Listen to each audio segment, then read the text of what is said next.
बालाजी सरकार की जय। बालाजी तंत्र साधना विधान केंद्र में आप सभी का बहुत बहुत स्वागत है, अभिनंदन है, वंदन है। कैसे हैं आप सभी लोग? हम आशा करते हैं आप सभी लोग स्वस्थ होंगे, मस्त होंगे, आराम से होंगे। दोस्तों, साधनाओं के क्रम में आज हम आपको बहुत अच्छी साधना प्रदान करने वाले हैं। उससे पहले हम आपको बता दें कि साधना को करने के लिए आपको क्या क्या नियम जरूरी होते हैं। सबसे पहला, आपको साधना अगर करना है तो जितने दिन तक आपकी साधना चल रही होती है उतने दिन तक आपको पूर्ण ब्रह्मचर्य का पालन करना होता है। ब्रह्मचर्य का पालन इसलिए करना होता है कि आपकी ऊर्जा जो है वो बनी रहे और ऊर्जा के आधार पर वह साधना आपकी संपन्न हो जाए। आप सोचें कि हम कोई डिसिप्लिन में ना रहें या किसी भी प्रकार का कोई नियम हमें ना करना पड़े और हमारी साधना सफल हो जाए, तो आप ऐसा सोच रहे हैं तो वो सोचना बंद कर दें। क्योंकि जब तक आप नियम को फॉलो नहीं करेंगे, साधना में फोकस एकाग्रता नहीं लाएंगे, तब तक आपकी साधना किसी भी प्रकार से सफल नहीं हो पाएगी। यह चीज़ आप ध्यान कर लें। दूसरी बात, आपको जितने दिन की साधना है, जैसे मान के चलो 9 दिन की साधना है, तो 9 दिन तक आपको पूरा ध्यान या चिंतन या मनन या सोते समय या बैठते समय, खाते पीते समय आपको उसी साधना के विषय में ही सोचना है, उसी साधना के विषय में फोकस करना है, उसी साधना के विषय में आपको सारी बातों को जानना है, समझना है और मनन चिंतन करना है। अगली बात, आपको गुरु बिना बनाए साधना को नहीं करना है।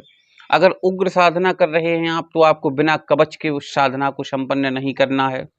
बिना कवच के साधना को करेंगे, अन्यथा ये मानिएगा कि आपकी बहुत बड़ी समस्या आपकी खड़ी हो सकती है। उग्र साधना अगर कर रहे हैं तो सौम्य साधना, सात्विक साधना, छोटी साधना कर रहे हैं तो इनमें कवच मंत्र आपको इस्तेमाल करने की आवश्यकता नहीं होती है। आराम से ही साधना सफल हो जाती है, किसी भी प्रकार की कोई समस्या आपके सामने खड़ी नहीं होती है। आपने कई बार साधना को किया है, कई बार आपने विधान लिया है, कई बार आपने गुरु बनाए हैं, लेकिन आप अभी तक असफल क्यों रहे हैं? उसका कारण केवल आपको, अब एक कारण तो हो नहीं सकते, कई कारण होते हैं। या तो आपका ध्यान एकाग्र नहीं है।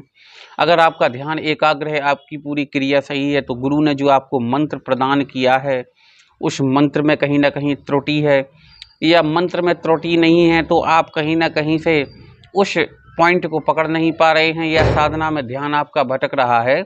इस प्रकार की कई स्थितियां बन सकती हैं जिसके कारण आपको साधना में असफलता का मुंह देखना पड़ रहा है।